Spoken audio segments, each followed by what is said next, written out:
Assalamualaikum warahmatullahi wabarakatuh.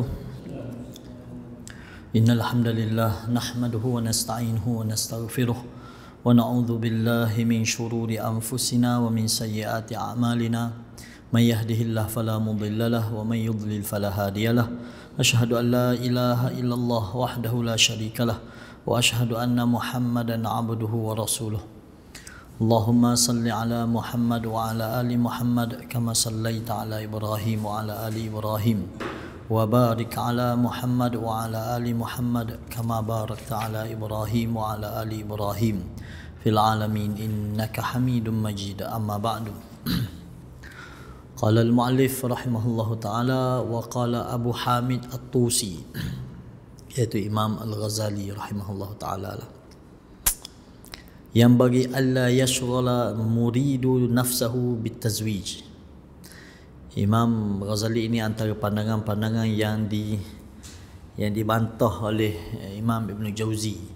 Kata-kata Imam Al-Ghazali, walaupun kita hormati beliau, Imam Ghazali ini salah seorang ulama Islam yang digelar sampai peringkat Hujjatul Islam.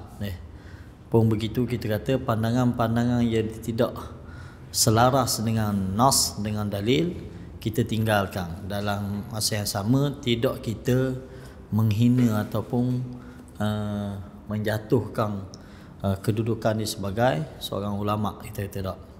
Tetapi pandangan-pandangan gini dibantah oleh para ulama.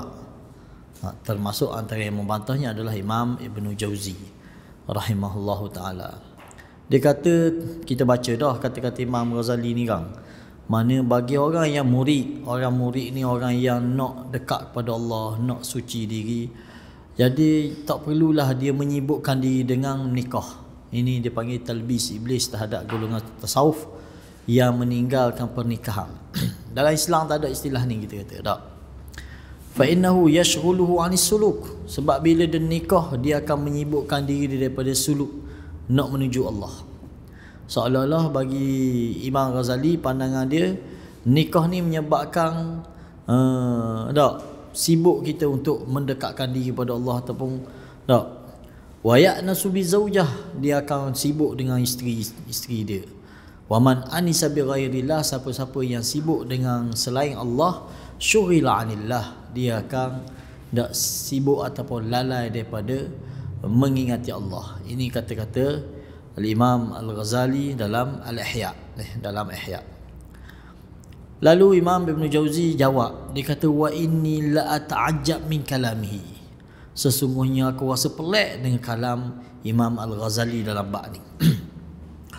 Atarahu ma'alima anna man qasada i'fafa nafsihi aw wujudi waladin aw i'fafa zawjatihi fa innahu lam yakhruj an jadati suluk. Imam Ibn Jauzi kata, tidakkah dia tengok, dia kata, siapa-siapa yang menginginkan untuk memelihara maruah diri dia, dengan dia berkahwin, dia pelihara maruah diri dia, ataupun untuk mendapatkan zuriat keturunan, ataupun untuk memelihara maruah isteri-isteri dia, fa innahu lam yakhruj an jadati suluk, perbuatan ini ataupun amalan ini, niat seperti ini tidak terkeluar dia daripada suluk dia kepada Allah Subhanahu Wa Taala sepatutnya. Tak? Sebab pernikahan ni pun termasuk dalam sunnah Nabi, dan dia termasuk syariat.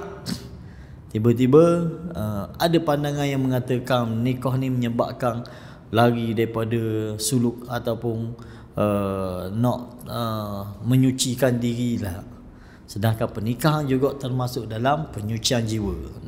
Ini yang sepatutnya kita faham daripada syariat. Tiba-tiba sebahagian tasawuf menganggap ataupun meninggalkan pernikahan semata-mata untuk penyucian jiwa. Tak betul, kita kata.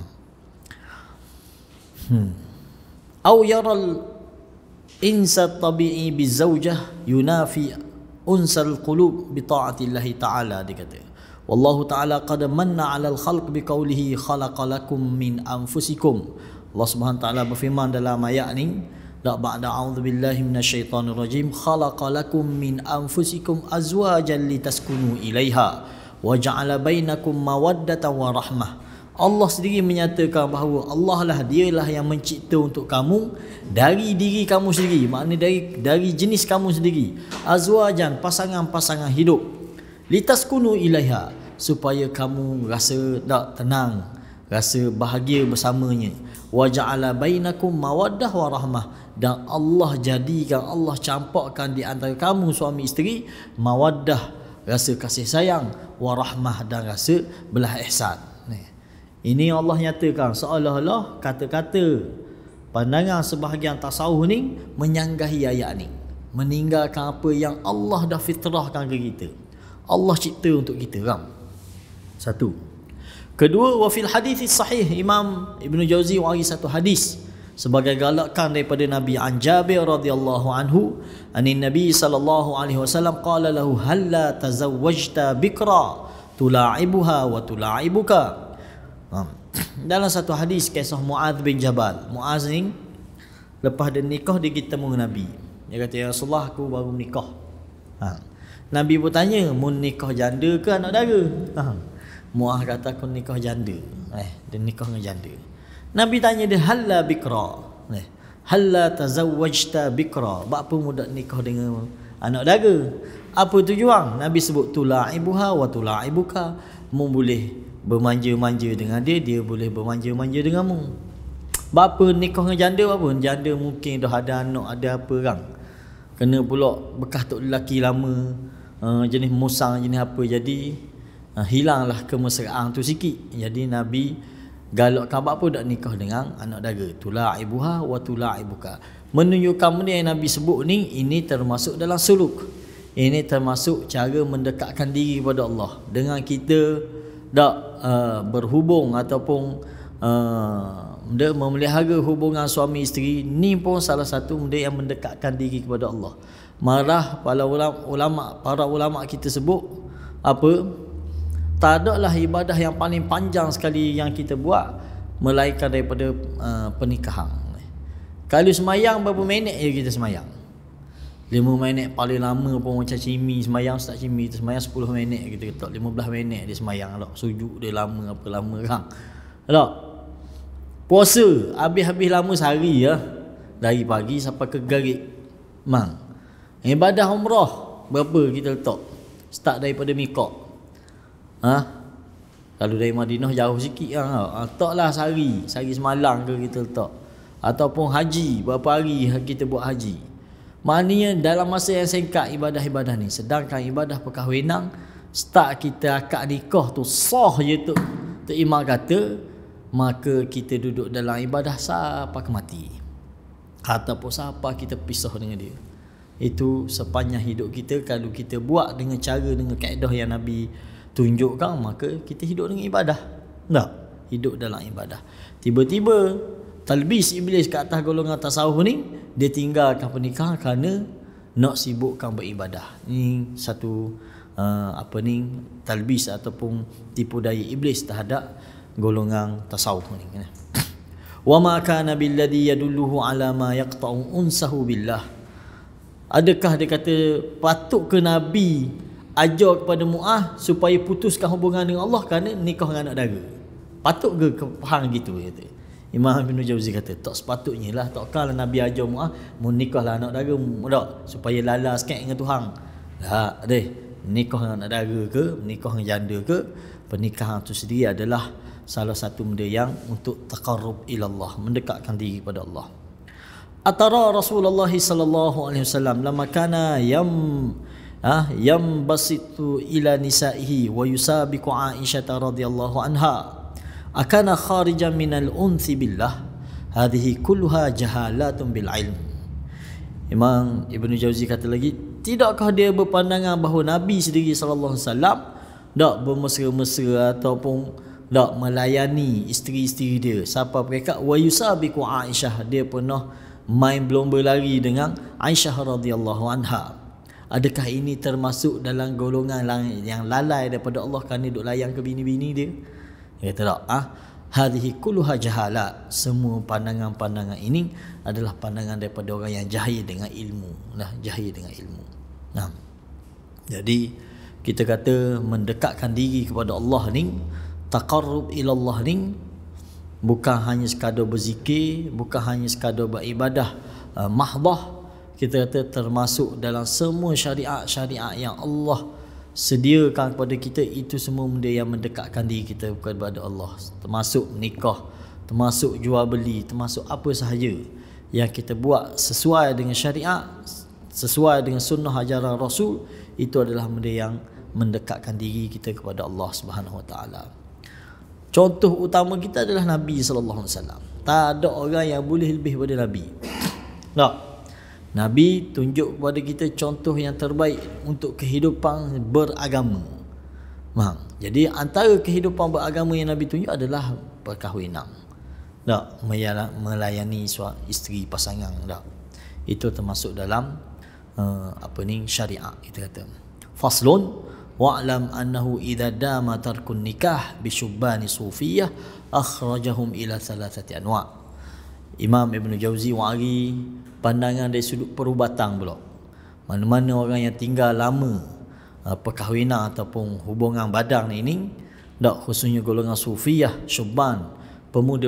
Syubban ni pemuda, tak, pemuda-pemuda yang terlibat dengan kumpulan sufiyah ni, dia akan menyebabkan berlaku 3 perkara kepada dia, kata.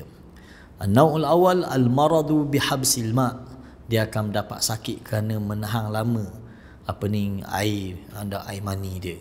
Fa innal ma' idza tala ihtiqanuhu tasa'ada ila ad-dimag minhu summiyuhu kata.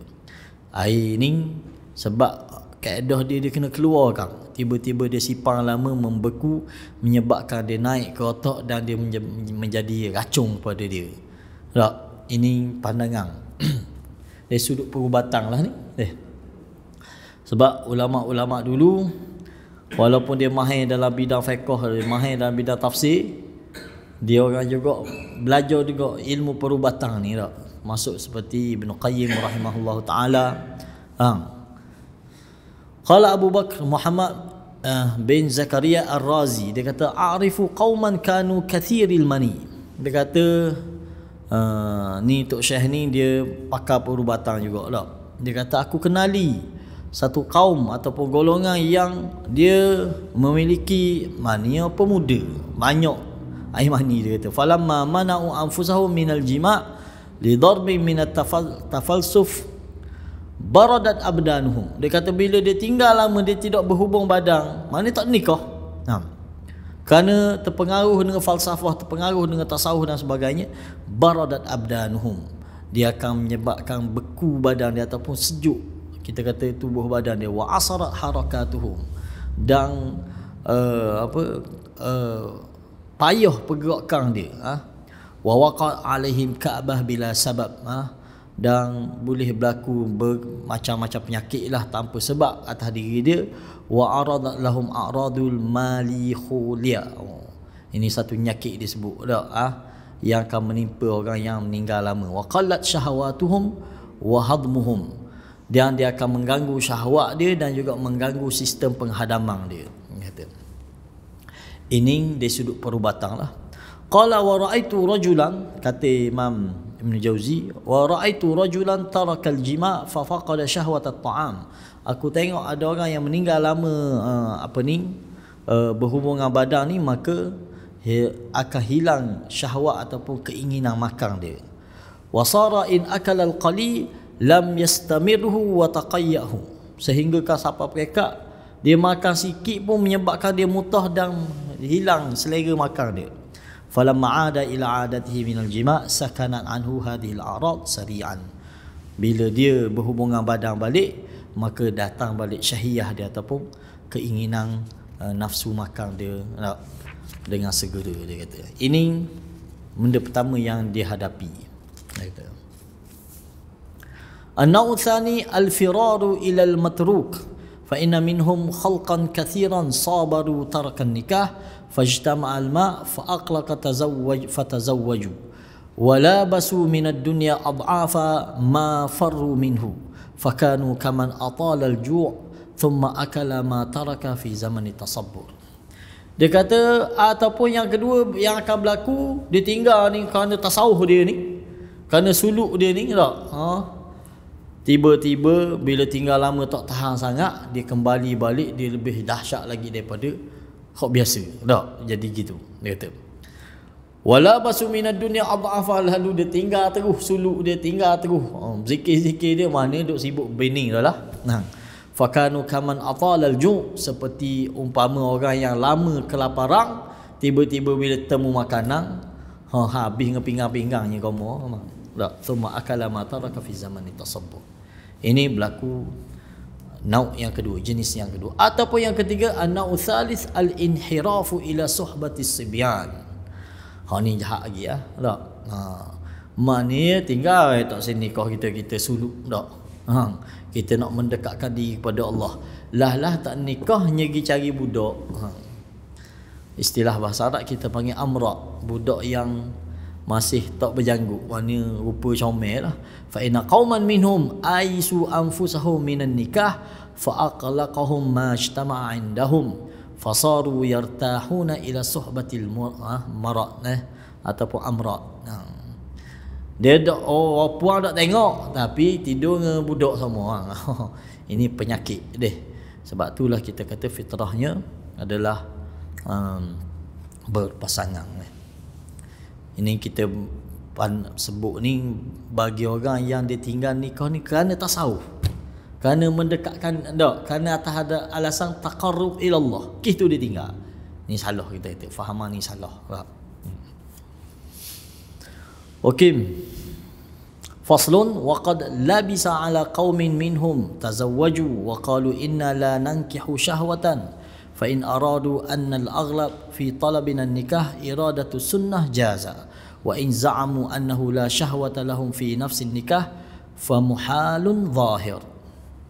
Ada orang dia kata dia nikah, dia kata kita nikah bukan kerana syahwat tapi semata-mata sunnah, bukan kerana syahwat. Dia kata jaz, boleh kalau dia faham lagu tu. Tak, kalau dia kata dia nikah ni kerana sunnah semata-mata. Wa in za'amu annahu la syahwata lahum fi nafsi nikah. Tapi kalau siapa tak, dia kata dia memang tak ada nafsu langsung, kerana sunnah je dia nikah. Ni dia kata pelik lah pula. Tak, faedah apa menikah tak ada syahwatnya. Jadi atas dasar kerana dia salah faham tentang agama, dia kata tak, saya ni sunnah je saya nikah ni lah, bukan kerana nafsu pelawak kita kata tak. Faslun wa qad hamala al-jahlu aqwaman fajabbu anfusahum wa za'amu annahum fa'alu dhalika haya'an min Allah Ta'ala wa hadhihi ghayatul hamaqah. Parut lalu Imam Ibn Jauzi beritahu, sebahagian orang dia tinggalkan nikah ni kerana malu Tuhan. Haya' min Allah. Kita malu nak dengan Tuhan, nak main berhubung dengan puang apa ni tak. Maka Imam Ibn Jauzi kata wa hadhihi ghayatul hamaqah. Ni darjat paling tinggi sekali, tahap bodoh dia. Ghayatul hamaqah dia beri. Lianna Allah Ta'ala syarrafa adh-dhakar 'ala al-untha bihadhihi al-alah. Dia buat benda ni siapa tahap dia kasih tu. Kerana benda kerana nak mendekatkan diri kepada Allah. Ni dah dahsyat lagi ni dia. Sedangkan Allah muliakan, Allah beri syaraf bagi seorang lelaki atas wanita atas dasar alat ni je yang membezakan dia tak. Tiba-tibanya kerak buang tu. Wa khalaqaha litakunu sababan litanasul. Dan Allah ciptakan alat ni untuk tak melahirkan zuriat. Walladhi yajubu nafsahu yaqulu bilisanil hal as-sawab diddu hadha. Seolah-olah orang yang siapa tak dia kasih kemaluan dia kerana nak mendekatkan diri kepada Allah, seolah-olah dia rasa Allah cipta ni salah cipta alat ni patut tak ada patut. Barulah kita boleh panggil liya'budullah mukhlisina lahuddin. Faham? Seolah-olah gitu lisanul hal dia, walaupun dia tak sebut gitu. Imam Ibn Jauzi katakan siapa tak seolah as-sawab diddu hadha. Yang lebih betulnya sebenarnya kehidupan seorang lelaki ni tanpa alat kelamin dia. Thumma qat'uhum al-alah la yuzilu syahwatan nikah minan nafs fama hasala maqsuduhum. Tak, maka itulah apa yang dilakukan dan benda ni berlaku. Mungkin zaman kita ini tak ada lah kot. Tak. Tapi apa yang ditulis oleh Imam Ibn Jauzi ni betul-betul berlaku atas dasar talbis iblis ke atas golongan tasawuf. Kalau kita perhati separuh, hampir lebih pada separuh buku kita ni, talbis iblis ni, Imam Ibn Jauzi bincang tentang golongan tasawuf sahaja. Tasawuf ni banyak sangat. Orang kata jarum-jarum yang syaitan boleh masuk. Kita tak salah ke tasawuf tu, salah kesilapan, penyelewengan dia. Penyelewengan dia. Orang ni kadang-kadang dia semibur dengan apa yang kita bincang. Dia semibur. Contoh kita ambil isu, kita akan buat diskusi buku tentang kemunculan golongan kuburiyun di Yaman. Ada dah orang sekarang tak dah buat lagi ni, sekarang habis dah kita. Dia kata cari benda, cari balah, cari apalah. Ada seorang dia WhatsApp kita, dia kata buat apa, benda tujuan ni. Kita pun beri definisi. Tengok definisi kepada siapa yang kita masukkan kuburiah ni. Bukan kata orang pergi ziarah kubur, yang salah faham. Ziarah kubur sunnah, kita kata. Siapa ni? Prof Basri kita dalam buku tu, walaupun buku ni bukan buku karangan Prof, jangan salah faham.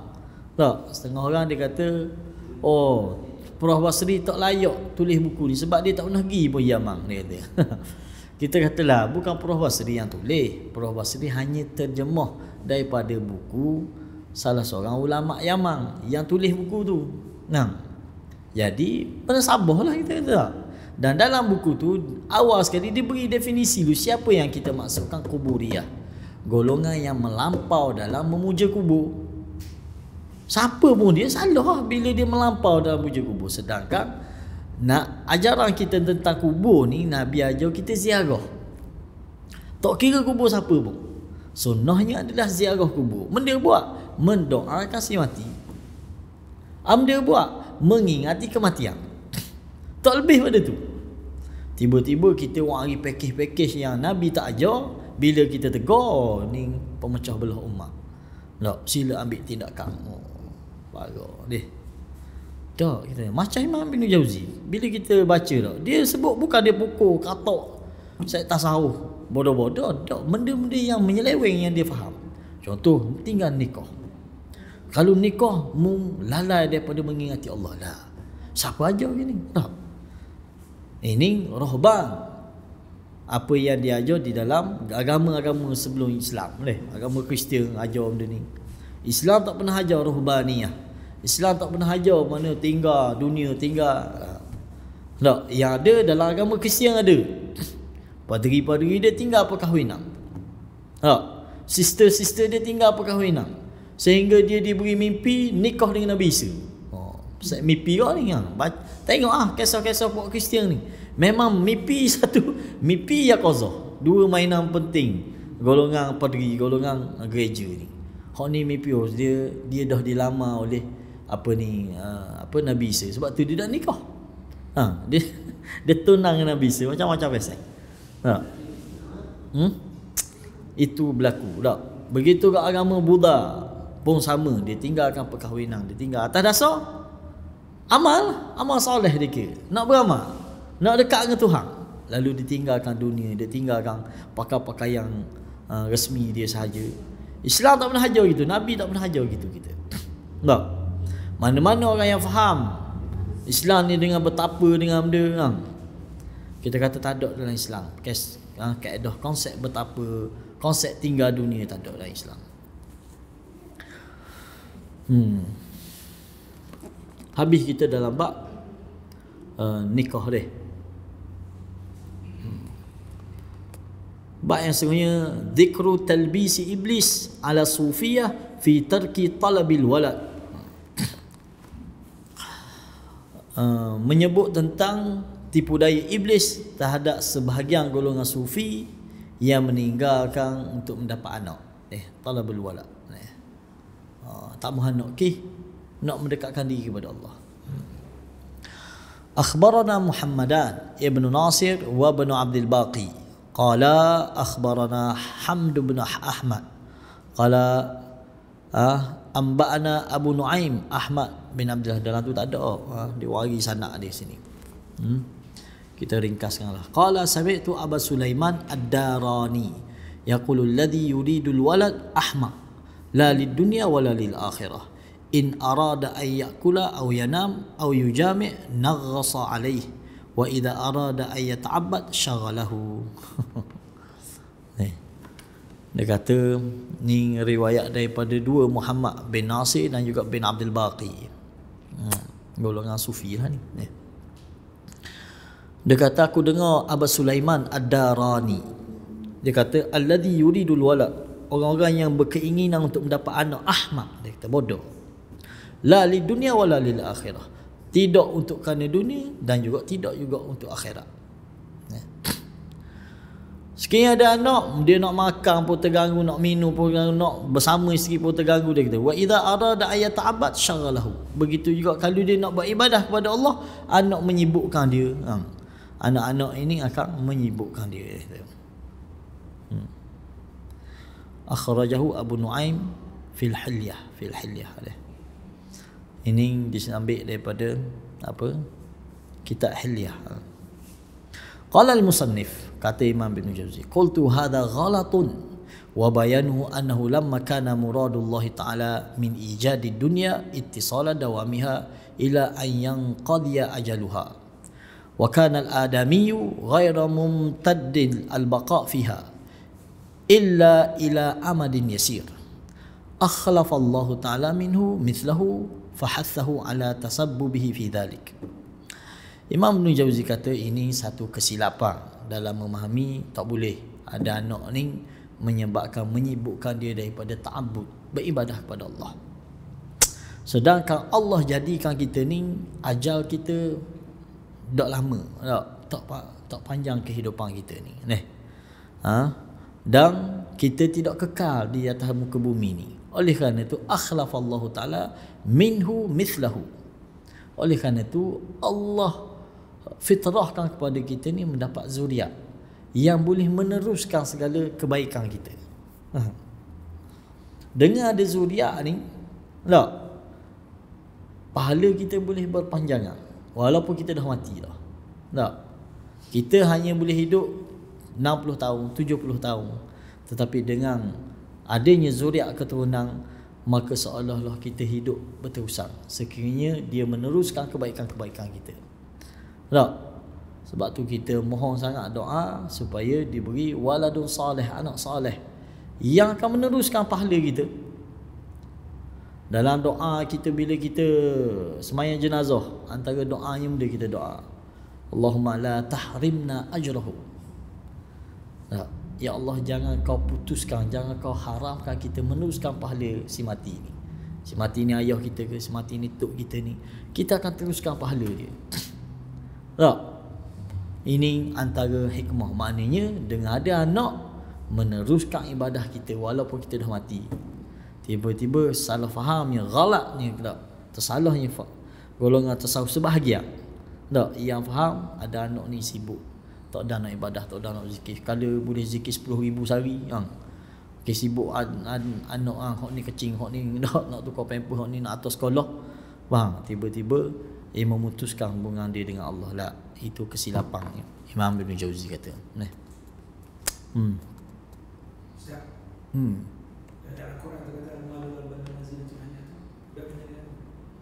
Ya, betul. Tak kena cara al-mal wal banun ni akan jadi perhiasan, akan jadi musuh kita kalau kita tak buat ikut, tak kena tak pera dia dengan baik. Maka dia akan menjadi musuh kita, dia akan menyusahkan kita. Tapi kena cara dia meneruskan pahala kita. Dia akan meneruskan pahala kita. Sebab ada orang dengan anak memang dia menjauhkan dia dengan agama, menjauhkan dia dia sanggup tunggu congok anak dia tuition atas motor, dia tak pergi kuliah. Apa yang tunggu anak tuition? Tak boleh sabar kita tu patutnya pergi atau pergi kuliah.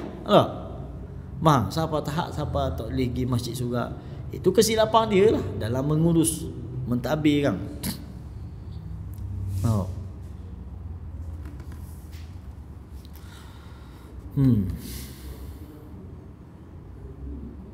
Kita tengok para ulama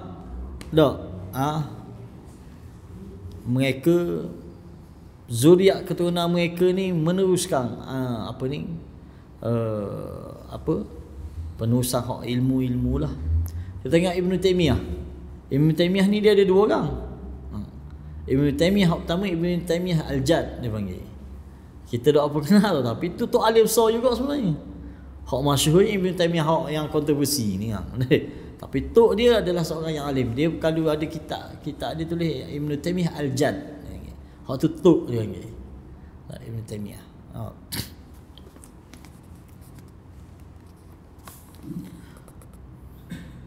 Tengok doa Nabi Zakaria, dia doa Nabi Zakaria. Rabbi la tazarni farda wa anta khairul warithin. Ya Allah, janganlah tinggal aku ni sebatang kara, tak ada orang yang meneruskan kerja dakwah aku dah. Dia nak kepada zuriat. Walaupun dia dah tua, dia tua, bini dia dah tua, bini pula mandu, tapi dia tetap doa supaya ada zuriat yang meneruskan kerja dakwah dia. Maknanya benda tu penting.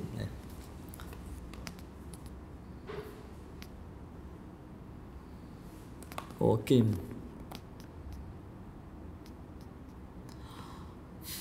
Taratan min haitsu tab'i bi'itqani nari syahwah wa taratan min babi syara' biqauli ta'ala wa ankihul ayama minkum was-salihin min ibadikum. Wa qaulu Rasul sallallahu alaihi wasallam tanakahu tanasalu ubahi bikumul umam yaumal qiyamah walau bisaq. Okey. Kadang-kadang dia kata disebabkan untuk mengurangkan nafsu kepanasan syahwat. Kadang-kadang disebabkan kerana syarak, dia kata sebagaimana Allah sebut wa ankihul ayama minkum was-salihin min ibadikum. Sekiranya mung tak tahan sangat nak menikah, tak mampu untuk menikah dengan dengan orang yang merdeka, menikah dengan hamba. Untuk merendahkan ataupun mengurangkan syahwat, itu tujuan. Kata. Dan Nabi juga ada sebut tanakahu tanasalu. Menikahlah untuk meneruskan, untuk memperbanyakkan zuriat. Ubahi bikumul umam.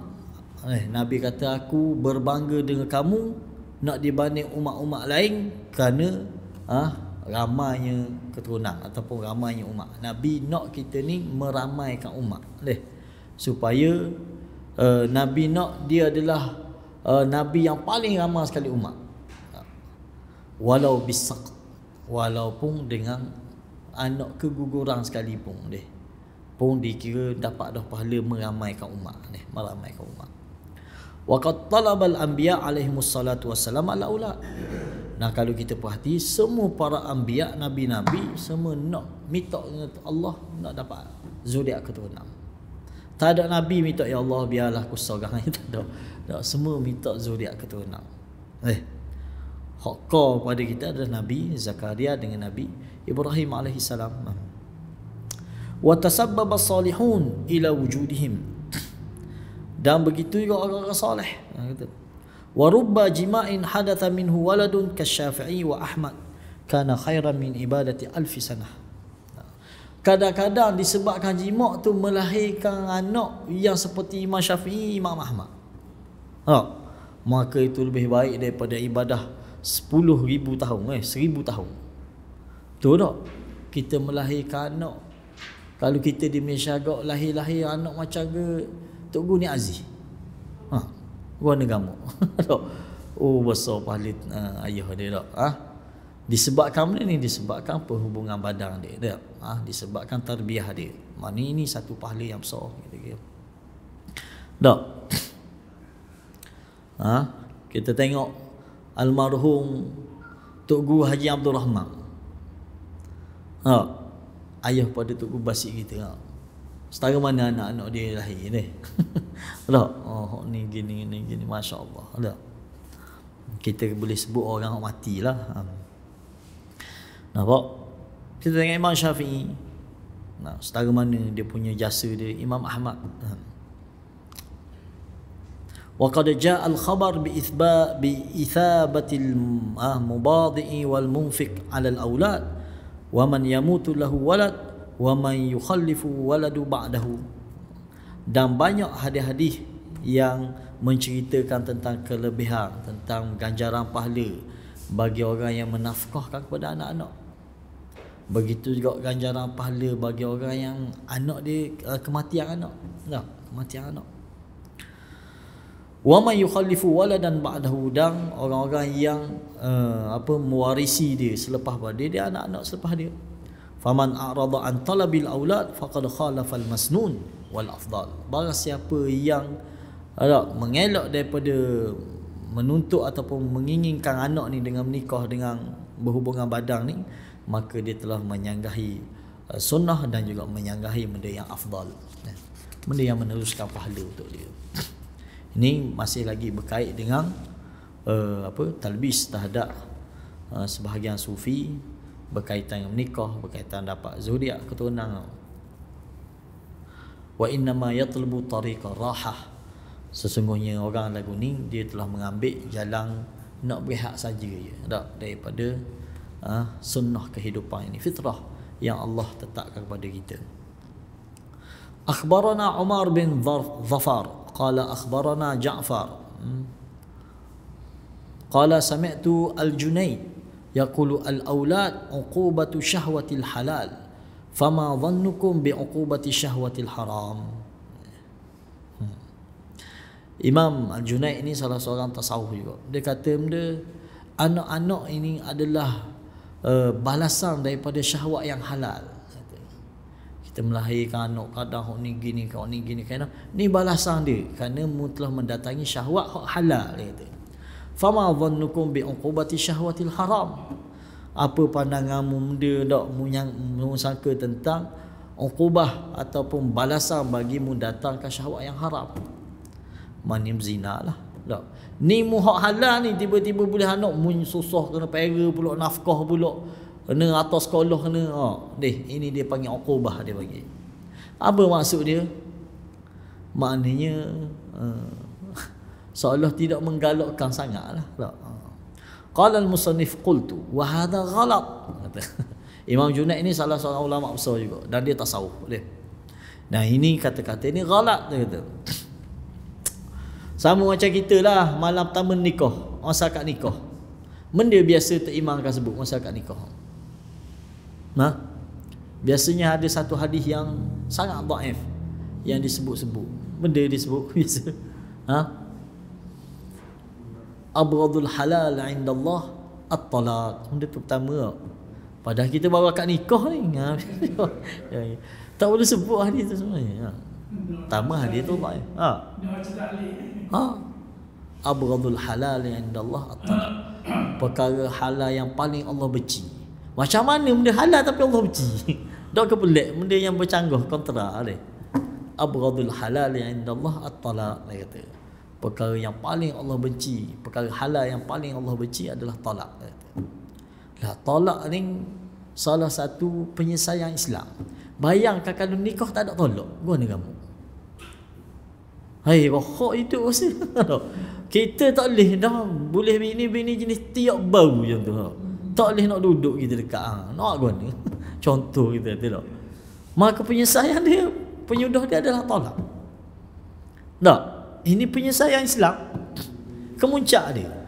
Tiba-tiba kita kata abghadul halal indallah at-talaq. Tak benar tak. Wa hadha ghalat. Imam Ibn Jauzi kata ini pandangan yang silap. Fa inna tasmiyatal mubah uqubatan la yahsun. Menamakan satu benda yang mubah, yang harus, yang Allah halalkan untuk kita sebagai uqubah, sebagai balasan. Balasan uqubah ni dosa. Benda yang tidak Allah suka, benda yang dibenci, benda yang Allah haram, itu uqubah. Sedangkan nikah ni halal. Satu benda yang halal, yang mubah, yang harus, yang Allah halalkan. La yahsun, tidak baik. Tidak sepatutnya beri nama ini sebagai uqubah. Li'annahu la yubahu syai'un thumma yakunu ma yatajaddad minhu uqubah. Tidak sepatutnya Allah mengharuskan sesuatu benda, Allah menghalalkan sesuatu benda, tiba-tiba natijah dia adalah uqubah. Menikahlah boleh anak tu sebagai uqubah. Lah dah nikah gitu. Tak sepatutnya gitu. Wala yundab ila syai'in illa wa hasiluhu mathubah. Dan tiada satu pun yang digalakkan kepada kita dilakukan melainkan hasil di natijah dia adalah pahala.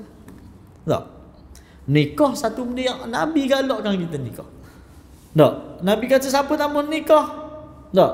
Ghariba an sunnati, dia berbeza tak? Dia meninggalkan sunnah tu. Nikah ini satu galakkan. Dan ini mendatangkan pahala. Maka bila menikah boleh anak, ini adalah samarah dia. Tak? Hasil yang dapat menghasilkan pahala dengan disebabkan galakkan pernikahan daripada Nabi kita sallallahu alaihi wasallam. Bak nikah saja. Okey, jadi itu hujah-hujah yang dikemukakan oleh Imam Ibnu Jauzi berkaitan dengan talbis, tipu daya iblis terhadap golongan tasawuf. Kita kata memang iblis dan segala kuncu dia sentiasa membuat tipu daya untuk kita. Sebab ini sumpah di depan Tuhan. Tak supaya kita ni lari daripada mengikuti kehendak Allah. Pertama dari sudut akidah kita. Dia akan serang habis-habis dari sudut akidah kita sehingga kita syirik kepada Allah. Jika kita mampu pertahankan akidah kita, kita tidak syirik, kita tidak menyeleweng daripada akidah yang benar, maka dia akan ganggu ibadah kita. Tak? Macam mana dia ganggu ibadah? Pertama, dia selewengkan ibadah kita. Tak? Dengan diada-adakan ibadah-ibadah yang tidak dianjurkan oleh Nabi sallallahu alaihi wasallam. Dan orang bersungguh dengan ibadah tu. Tak? Sebagaimana yang isu yang kita akan bincang lagi lah dalam bab ziarah kubur. Ziarah kubur kita kata ibadah, tetapi diselewengkan kaifiat ziarah tu menyebabkan dia tak jadi ibadah. Oleh kerana itu ulama bahagikan ziarah kubur ni ada 3 kategori yang ziarah kubur syar'iyah ataupun ziarah kubur yang menepati sunnah, dan ziarah kubur yang bid'ah, yang menyeleweng, yang tak serupa dengan hak Nabi sebut, Nabi ajar. Dan yang paling teruk sekali ziarah kubur yang menyebabkan syirik kepada Allah. Dan 3 ni berlaku dalam masyarakat Islam. Tak? 3 bentuk ziarah ni berlaku dalam masyarakat Islam. Di mana pun berlaku. Baik di Yaman ke baik. Tak? Kita rasa di Saudi lah kot selamat sikit daripada ziarah-ziarah yang pelik-pelik ni. Maka atas dasar itulah kita kena jaga daripada talbis iblis ni. Bila seseorang tu dah orang kata terpengaruh dah, dia berasa syok dah dengan ibadah yang dia buat, sedangkan ibadah tu tak selari pun dengan hak Nabi buat, maka ni iblis dah berjaya dah talbis dia. Tak? Iblis dah berjaya dah tarik dia. Sebab orang bila dia buat satu perkara yang dia anggap benda tu bagus, ibadah, dia tak akan tinggal dah, kecuali Allah beri hidayah ke dia. Kita sedih bila kita tengok isu perbincangan tentang Naqsyabandiyah ni. Macam mana boleh agamawan yang mempertahankan lagi? Kita pelik, kalau set kedai kopi pertahan kita boleh tahan tak? Ni tiba-tiba dia seorang agamawan, seorang yang buat kajian, macam mana mudah sanggup pertahan. Boleh kita menyesatkan seseorang dengan Masya Allah. Tak? Itu satu benda yang menyedihkan kita kira.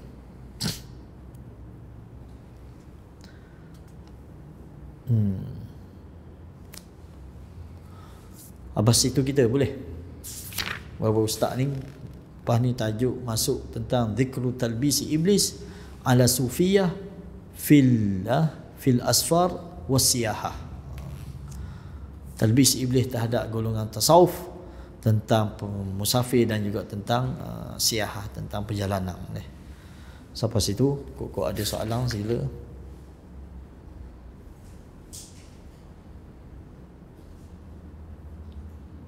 Ini berbeza-beza ikut zaman tu, ikut negara tak? Sufi. Maksudnya nyakit-nyakit ni kadang ada tempat kita. Ya. Ada nyakit yang ada nyakit yang tak ada. Yang pasti kita kata di mana-mana tempat ada nyakit. Ada fahaman sufi begini ada. Terutama hak kait dengan kubur. Pergi mana pun memang dia ada. Berat tak berat je lah. Berat ke tak berat saja golongan sufi ni. Berbeza tempat, berbeza benda, cuma hak pelik dia orang ni bila dia temu dia kacik. Hak yang mari ke Malaysia dia kacik, dia jumpa tu dia nak balah. Beza dengan set sunnah selisih sikit. Set dia ni jumpa mana pun hak mu serbaija ke hak mu capa balik ke boleh masuk belaka. Bila sufi ni kalau kita tengok secara zahir, kebanyakannya hidup dalam keadaan yang menolak cari harta. Jadi banyak yang zuhud. Jadi sedangkan kalau kita tengok dari sudut lain kan, Nabi galakkan kita cari harta dan sebagainya. Macam mana cara itu? Ada pesen-pesen sufi ni, ada hak zuhud gila, ada hak kaya gila. Kita tengok di Yaman tokoh sufi yang dipuja-puja di Yaman kaya. Rumah saja 3-4 utir ada. Kita tak ada sebuti habuk pergi rumah. Dia sufi, bapak sufi di Hadramaut. Rumah dia saja 5-6 utir rumah dia saja. Rumah pula bukan kecil-kecil. Ya. Hak yang zuhud kita temu hak zuhud tu kapur kita ni je. Mepeh jalan kaki seorang dak buat tasbih hak tu. Tapi hak kaya nembai melampau ada tak. Tengok ni siapa? Nazim Haqqani tu. Setara mana tu ni? Ni. Sufi ni bunyi je kata zuhud kata benda tapi tai kenduri dia. Majlis dia wajib makan, wajib nyanyi. Wajib ada majlis-majlis ni. Setakat kita tengok baik Yaman ke, baik hak luar-luar hak Turki ni dahsyat lagi. Allah alam. Dia berasa itu mendekatkan diri kepada Allah, dia berasa. Kalau Indonesia dia jadi karuk sangat. Dia capur gaul laki puang apa benda. Indonesia ni pelik sikit, dia modify tu dah sangat. Kan kalau Turki hak jenis musim dia Rumi ni orang lelaki. Bahkan Indonesia puang terus ni dah. Kau sedap lagi tengok. Mesir pun ada sikit-sikit. Ni capur gaul lelaki puang ni. Kita pernah tengok ada satu majlis zikir dia joget ramai-ramai ni zikir. Peguak wartawan mai tanya dah gua ni capur gaul. Dia kata masa ni tak ada benda dah. Zuk ke Tuhan tak berasa dah. Pakok dia ya. Wallahu alam. Ada benda ada sekadar tu dah kita. Ustaz nak tanya hal lain. Apa ziarah kubur? Kalau kita pergi ziarah kubur saya kita kadang-kadang kita nampak ada orang kita capur ke tak boleh. Pasal kata dia bila ni pokok tu dia tasbih ke zikir untuk si mati ni boleh. Adalah bincang tu benda tu. Tapi setakat kita tu tak ada kaitan dia pun. Dia bincang. Adalah perbincangan panjang sikit siapa ni Dr. Basit kita ada sebut tu. Respon daripada Al-Fadhil Ustaz Muhaizat kita kata haram tu benda tu. Tak sampai tahap tu lah. Tak sampai tahap haram tu. Dan kita nak bersih kubur Kalau kata betul lah kemungkinan kita kata dia akan berzikir ataupun akan tu berdasarkan apa yang Nabi buat. Cuma ulama khilaf dalam bab hak Nabi buat tu, adakah benda tu khusus untuk Nabi sahaja ke? Tahu tak? Setakat sebab hak Nabi buat tu kalaulah kita kata benda tu yang terbaik untuk buat, apa Nabi pacok kelopak khumah hak mampu. Lebih baiklah tanam pokok khumah tu. Lama lagi dia berzikir . Itu menunjukkan mukjizat khusus untuk Nabi. Ini sebahagian pandangan. Semana Nabi kata malam yai basar, selagi mana dia segar, dia akan berzikir kepada Allah. Tak? Itu maknanya sebahagian ulama kata ni khususiah untuk Nabi saja. Orang lain tak boleh buat. Nampak? Jadi gitu kita kata. Mana-mana orang yang pakar pandangan boleh buat, silakan. Tak ada masalah, sebab itu tafsiran. Ada tafsiran ulama dalam bab ni. Tapi kalau kita nak biar kubur ayah kita dengan penuh lalang dengan benda tak? Kita tak apa-apa dia zikir. Baik kita tanam pokok besar lah, pokok durian ke kan. Sambil zikir sambil boleh makan durian kan. Kalau ikut tu lah kita kata. Yang selayaknya kita kata kubur mak ayah kita ni, kita yang mendoakan dia. Yang berhisap ke orang lah. Kita ni berhisap ke orang, sak ke pokok, sak ke benda kan. Sak ke budak tafi lah. Kita sendiri dah doa apa ke mak ayah kita lah. Kita doa. Sama ada ketika ziarah ataupun ketika lain. Tak, kita semayang kita apa. Doa. Yang afdolnya kita tak pasang kepuk macam lain. Tapi nama tu di Islam. Nama tu sekadar tu lah. Hak yang disebut dilarang ni untuk memuliakan dia. Tak. Sekadar kita letak nama untuk tanda. Tak ada masalah. Yang letak ayat Quran, ayat dia pula mana tak nama dia je. Tak ada masalah. Buat sebagaimana kubur Nabi ya. Kubur Nabi, kubur sahabat. Kita pergi ke kubur Baqi'. Gitu lah kubur Baqi'. Sebagaimana zaman Nabi gitu, zaman sahabat itu begitulah kalau kita tengok hari ni. Dan kubur Nabi pun begitu. Kubur Nabi lah, kubur Abu Bakar dan Umar pun sama sebagaimana di Baqi'. Pelawak orang kata ada kepuk, ada benda. Tak. Itu bukan kubur Nabi. Kubur Nabi biasa je. Tanah biasa je. Wallahu a'lam. Subhanakallahumma wa bihamdika asyhadu an la ilaha illa anta astaghfiruka wa atubu ilaik. Wassalamualaikum warahmatullahi wabarakatuh.